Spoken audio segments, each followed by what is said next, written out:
Welcome to Everyone Loves Guitar, where we get to sit down and talk with interesting professional guitar players and related music industry experts. If you love playing guitar, stick around. You're in the right place.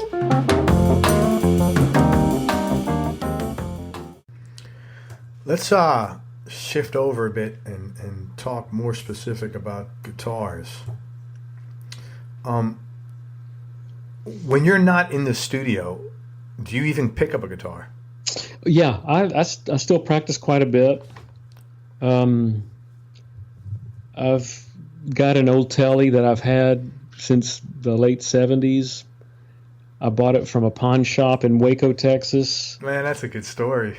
Yeah, well, it gets weird. I bought it from Preco Pawn. Preco Pawn in Waco. Preco in Waco. Yeah, and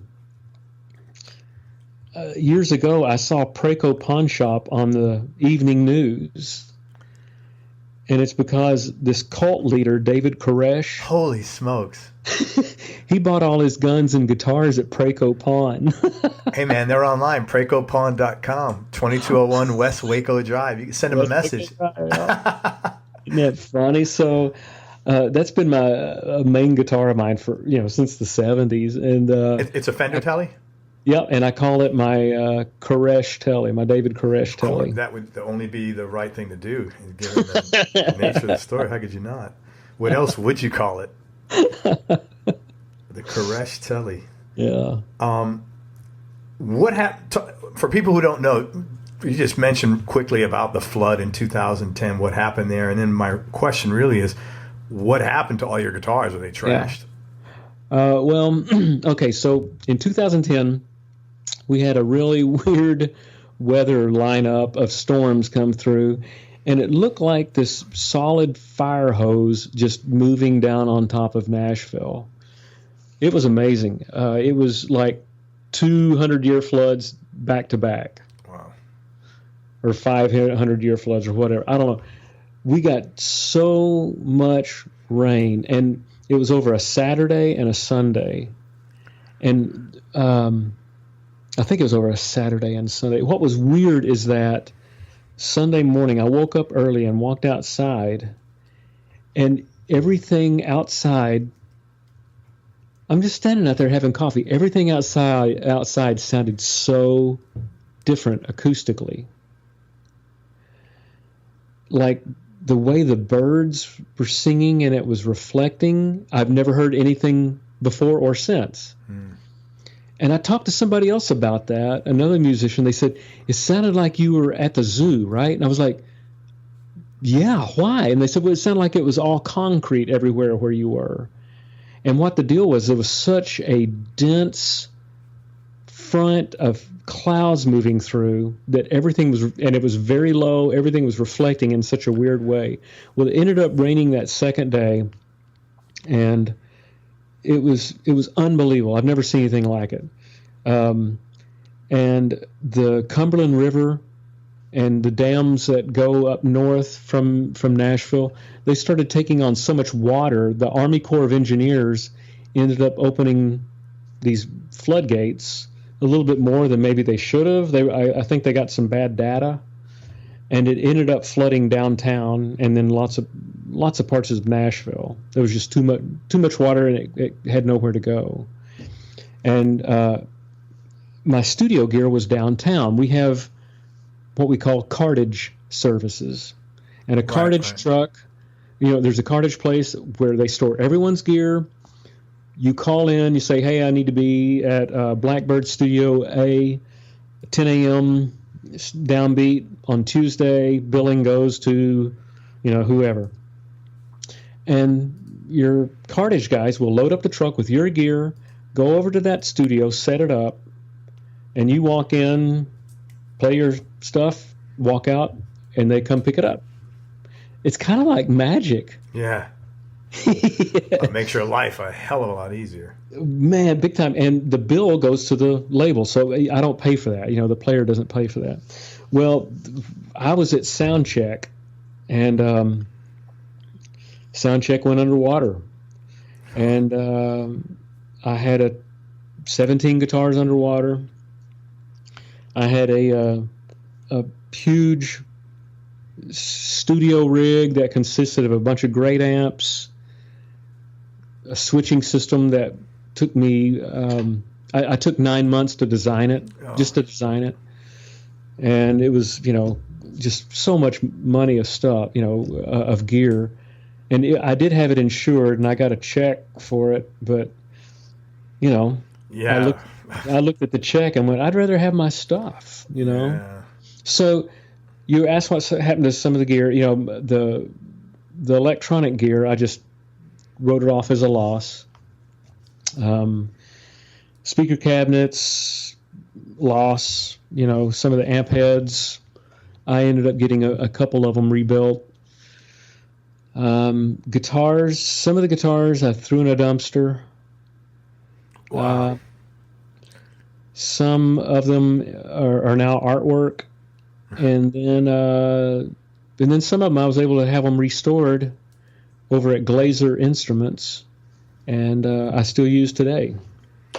Are you emotionally attached to your guitars? Yeah. Yep. I would imagine. Wow. Yeah, and it's that thing of it's just gear, but at the same time there's stories attached to this stuff. It's music that played on, that you used it on music that meant a lot to you, or gigs that meant a lot to you, and to see that stuff go, it's like, it's okay, it's stuff, but it was really cool stuff, and it was meaningful stuff. You just cash the insurance check and go on. Well, yeah, because you have, like you just said, there's memories attached to that. Yeah. Yeah, because I have a couple of guitars, and I always tell my wife, I'm not emotionally attached to them. I'm not. I don't get attached to stuff, but I'm not in. There's no memories attached to them. I'm sitting in my home office studio playing. There's not a memory. There's not one memory attached, and I could totally see. Yeah. Yeah, that's. Well, for example, I had a 1967 Rickenbacker 12 string, and it was completely underwater. Wow. But the story on that guitar, I bought it when I was in Texas. I bought it like in the late 70s. This guy wanted me to have it. His name was Jim Gill. He wanted me to have it. He sold it to me for $200. Oh my. Yeah, and so a few years later, I was married at the time. I'm not married now, but I was married at the time, and my wife was pregnant with Miles. So this was 81. And we were trying to buy a house. So by the time it rolled around for Miles to be born, we were at the hospital and found out that we were approved for this house while we were in the hospital. Right. So we move into the house the day he comes home from the studio. The day he comes home from the studio? What's up with that? Honey, you're not going to a hospital. We're having this kid in the studio or not, or nothing. The day we brought him home from the hospital, we took him right to this house. We needed a washer, dryer. We wanted a TV. I ended up selling this Rickenbacker 12-string through a friend of mine. He brokered the deal. Because this guy, he was interested in buying it. He wanted to pay me $800 for it. And I had $200 in it.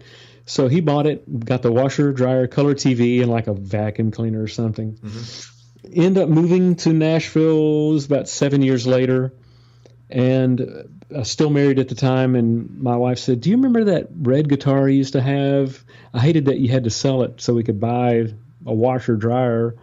She said, do you think you could find it? And I'm like, I don't know. I called back to Texas. The guy still had it, had played it twice. Oh, my. Broke the high G string, so he put it away.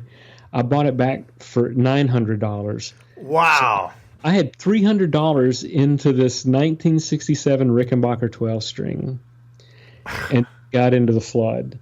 The top splits, the back splits. Took it to Glazer. They could get the top to close up. Couldn't get the back to close up. There's a seam down the back of it, straight down the seam, and but on the back there's this cool checkerboard binding. And I said, well, what if you were to kind of route out that seam a little bit more and just put some of that checkerboard binding? They said, yeah, we can do that.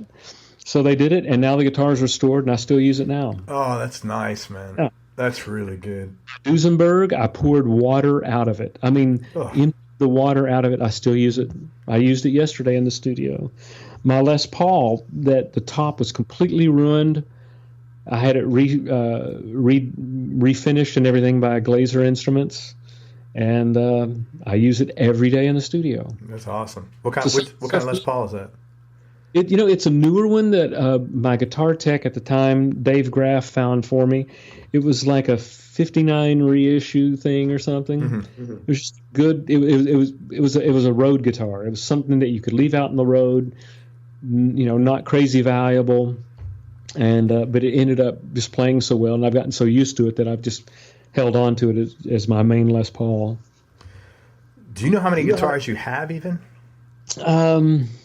Not totally. I mean, between 50, 60.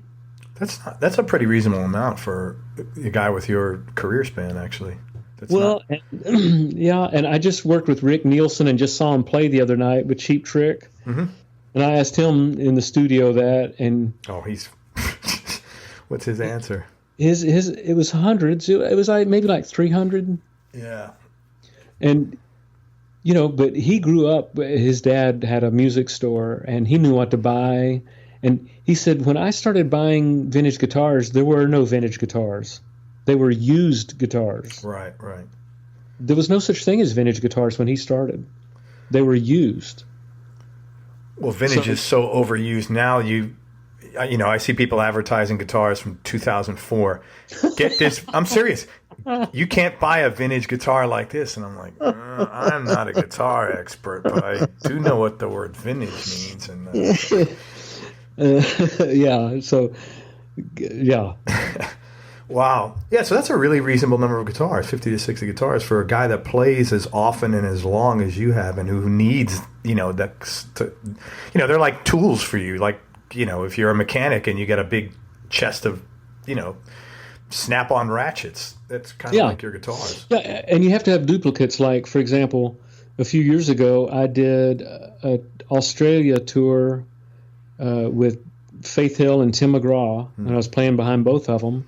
And the gear went there on a boat and came back on a boat. Wow. So it left, I think, at the end of January and got back in May.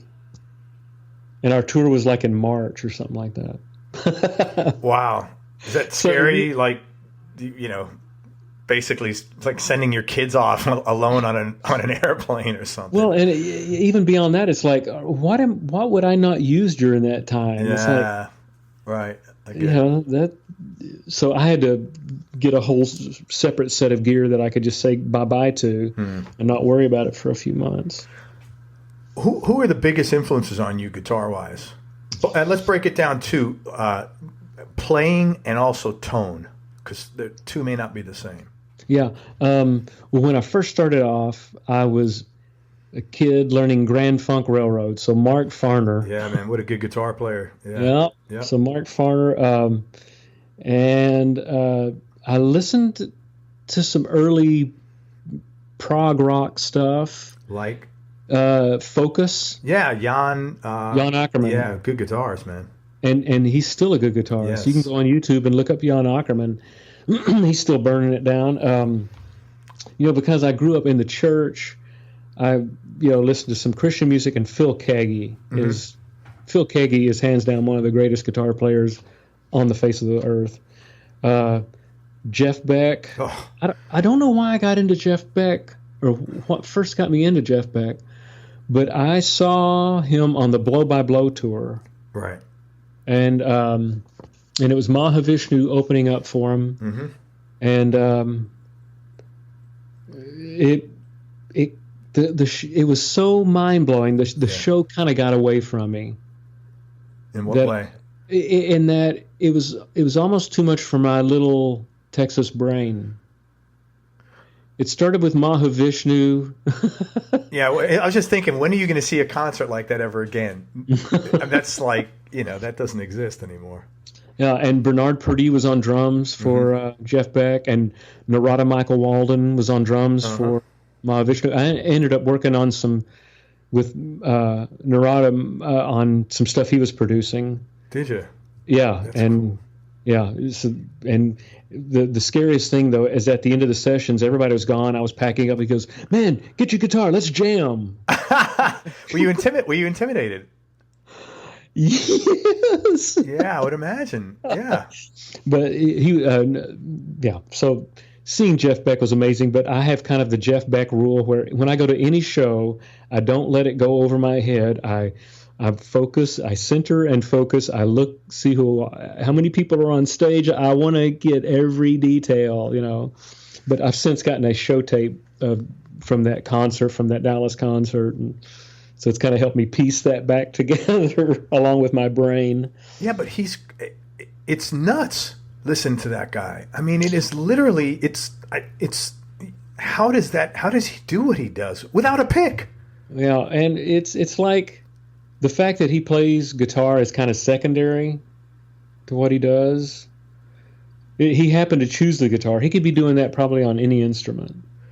Oh, you mean the creativity part? Yeah. Yeah. He's just, there's nothing about him that's like easily understandable. No, not at all. And sorry. I've tried to figure it out. I've gotten to do some work with Vinny Colaiuta, who tours with him. Yeah, it was like bass player, I think, right? No, he's a drummer. Drummer. Okay. And Tal was the bass player during that period.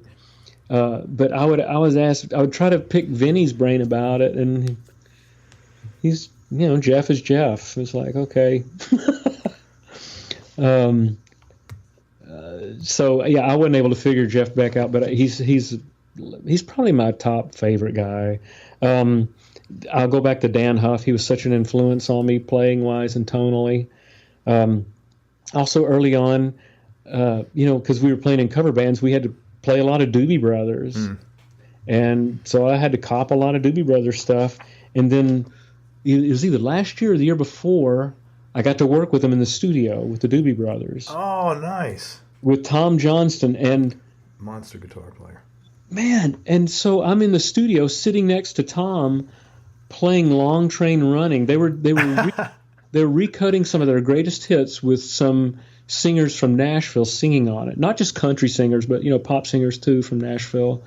And so I'm playing Long Train Running with Tom and all these different Doobie Brothers songs. And was that hard to process?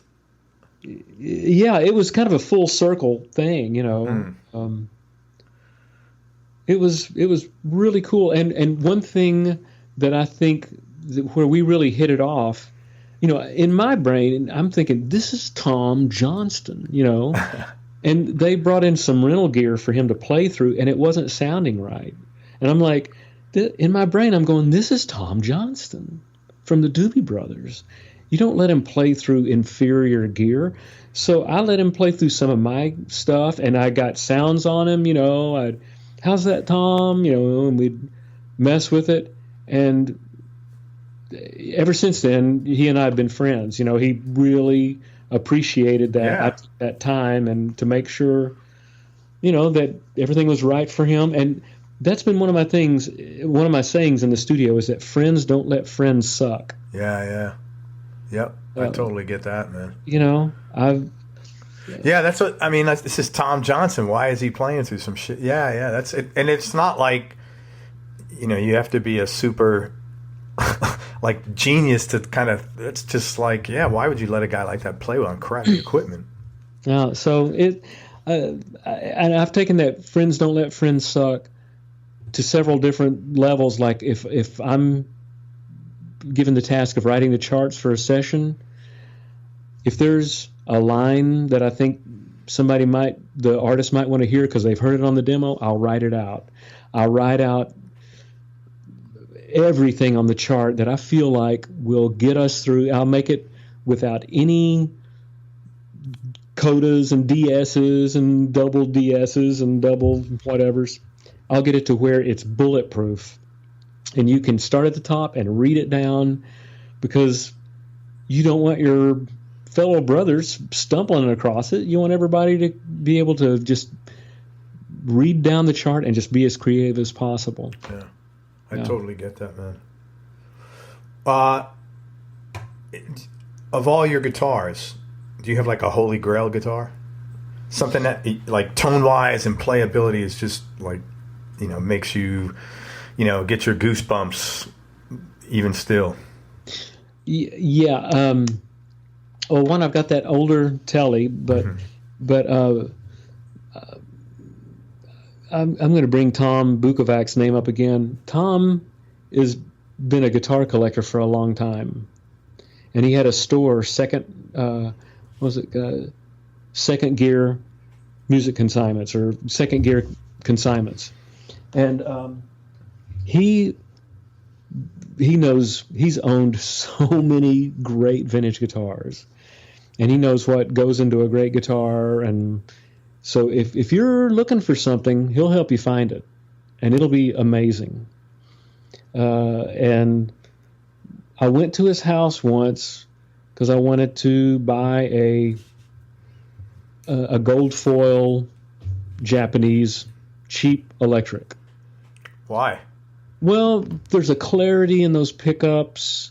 The necks are awful, so they force you to play a certain way. It gets you out of your comfort zone sometimes, and it may make you come up with something that you normally wouldn't in the comfort of your own guitar.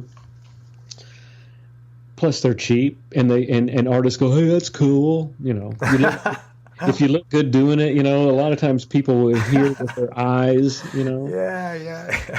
But I went over to buy a $200 guitar from him, and ended up buying a $20,000 guitar. Holy crap! What'd you get? I got a 1960 dot neck 335. Wow. With factory Bigsby, factory case, tags, everything. And PAFs, and it's just a great guitar. Was that not damaged in the? No. Oh, thank goodness. It was post-flood. Wow. Yeah. That's awesome. Yeah, so that's a great guitar, and it's inspiring to play. And it's, I grew up listening to Larry Carlton and people that played 335s on those sessions, and when I play it, I get it. I get it why it's such a great guitar. Oh, Alvin Lee is one of my favorite. Freddie King is actually probably my favorite guitarist tone-wise, and he was what a monster guitar player he was, and that's what he played, and what a great sounding guitar. Do you still use pedals, or do you mostly playing through modelers? I've been collecting pedals forever. Yeah, I didn't ask you how many. I would never think of asking you how many pedals you have. It's dumb. I've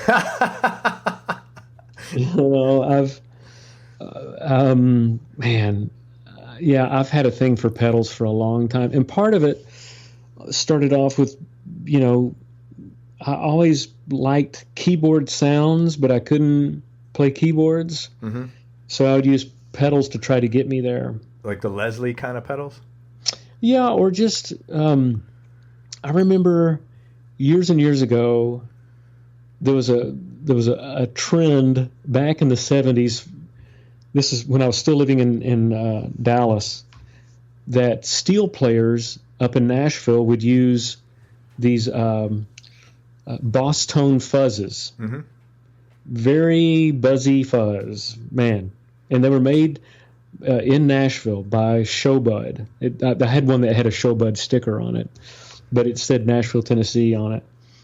And they would plug that into their steel and then crank up way too much reverb, and they would alter their tone a little bit to where it sounded almost like strings, if you can believe that. It sounded like strings. Yeah. And so as a kid, I saw this Southern gospel group play, and the guy was doing that. And as a kid, I would listen to my parents' albums. They had this one album, the 101 Strings Orchestra plays Exodus, the theme from Exodus. Yeah, I remember the Exodus. And I ended up finding that at that LP, that vinyl, at a junk store, and so I have that. But I started messing with pedals just to try to get string sounds, and different guitar, keyboard sounds and stuff. Not so much Leslie stuff, but the delays and reverbs and things would take me to a different place. And since I didn't do drugs, it was just kind of a neat. I got into those ambient landscape things pretty early on, and especially listened to early Genesis. I was a big fan of the first few albums. And so I've always been into effects. I've got 4 of the green Echoplexes, the tube Echoplexes. Oh, wow. I've got a mid-60s Maestro fuzz, the first fuzz, the FZ1A. I've got a 1972 Electro Harmonix Big Muff, a 1975 Big Muff. Oh, wow. The first run of the Rat, the next small box of the Rat, the Lawsuit tube driver unit that Eric Johnson uses, got the Boss CE1 mint condition, got the Roland Space Echo, the original Boss vibrato pedal. This is off the top of my limited brain. I've got a bunch of stuff, and I love the newer stuff too. And I work, I use a lot of the Line 6 stuff, but I've always been a big Electro Harmonix fan. Yeah, I like their pedals too. I have the newer one, the Big Muff. It's a really good sounding pedal. I really like it. Yeah, and I've got some of the names of these things were so weird. I've got the Hot Foot, which is a mechanical pedal that it's got this cable that comes out like a motorcycle cable, and you tighten the screw on the knob of another pedal, and you can now operate with your foot that knob. What's that called? The Hot Foot. The Hot Foot, yeah. Have you ever heard of Spaceman pedals? Yes, I saw them at a NAMM show. So they make a fuzz pedal. It's called the Sputnik, and man, I love the sound of it. But it's $600. Yeah, and they're real smart because they roll them out in limited editions. So their marketing is because they'll say, "Hey, we got a Sputnik 2 coming out, but we only got 45 in each color." Yeah, I have there's a whole side of the boutique thing that I don't subscribe to. I've talked with a lot of young guitar players, and when you get around to talking about Dumbles, that's like the holy grail for them. Yes, I've heard them. And for me, it's not the holy grail. I interviewed somebody recently that they're an amp builder. And I said, what was one of the things most overrated that you've experienced? And they said, listening to a Dumble. They said they were really surprised. It was just like, they said maybe it was that particular amp, everybody's got a good day and a bad day. And they said the same thing. So, yeah, it's not your go-to amp. It's, they're just it'd be, I guess, like having a yacht or something, and you need to fish. Literally. Yeah, I've worked with Keith Urban some in the studio, and then he also hired me to come out on the road with him and help him tweak sounds. This was a few years ago, and he has a Dumble that he bought off of Tom Verlaine of the band Television. Yeah, sure, yeah. I know Tom Verlaine. And it was in the studio. It never got used. Wow. A deluxe reverb or a Tweed Deluxe or a 50-watt Marshall, those amps are the ones that will end up getting used, a Samson era matchless, a Vox AC-15 or AC-30. Those are the amps that will end up getting used, and the Dumble is just kind of that bragging rights, it seems like. So I don't know. And then with boutique pedals, like I've got an original Tube Screamer from, I think it's an 81. And I've got a Klon, a gold Klon Centaur pedal. Builders will listen to those pedals and go, "Hey, I can fix that." Like they'll hear the tube screamer and they'll go, "There's not enough low end. We can fix that." It's like, well, the whole point of it was that it cut through the mix because there wasn't low end. It didn't get weighted down in the track. So a lot of the guys get away from the things that made stuff magical. They'll quote, "fix it," you know. And how do they do that? They'll just make changes, and it's not as good as the original a lot of times. And I'm not a stickler for the original. I love new pedals, and I buy new pedals, and I use them every day. And I'll pull up a model of a Boss CE1, you know, chorus vibrato on the Line 6 and be happy with it. I do think my original has a little bit more depth in the top, you know. Sometimes the analog device, there's more of a clarity to it. But man, I got to tell you, the Line 6 stuff I think is great, and I use it. A lot of guys in Nashville I've spoken to said the same thing. Hey, this is Craig Garber. Thanks for listening to part 2 of my 3-part interview with Jerry McPherson. I know that the interview was a little shorter than normal, but it just made a lot more sense to cut the interview into 3 separate topics and package them by congruency of the conversation versus, equanimity in time. So next episode will be a little longer again. And by the way, next episode, which is part 3, Jerry's going to talk a lot about the personal side of his life. His kids, his best childhood memories, the person who has been the biggest influence on him. He talks about his favorite artists, like the people he likes to listen to, the most important person in his life, his biggest personal and business win, a lot of things about him, and he was very nice and candid in giving us a glimpse into his life. So I think you're going to enjoy it. Stick around, and it'll be on the next episode. Let me know how you like it. As far as today goes, thank you again so much for listening. I hope you enjoyed it. Let me know. Hey, thanks very much for listening. You can sign up to get notified of future episodes on our website at everyonelovesguitar.com. Now go play your guitar and have fun. Till next time, I'm out. Peace. We hope you enjoyed this show. If you did, subscribe to the Everyone Loves Guitar podcast, and you can do this online at everyonelovesguitar.com or on iTunes. And if you like the show, please leave us a 5-star positive review. The more 5-star reviews we get, the higher our show ranks, and higher rankings mean we get to continue speaking with cool, interesting guests on our show. We'll see you on the next episode, and until then, keep playing your guitar and have fun making music.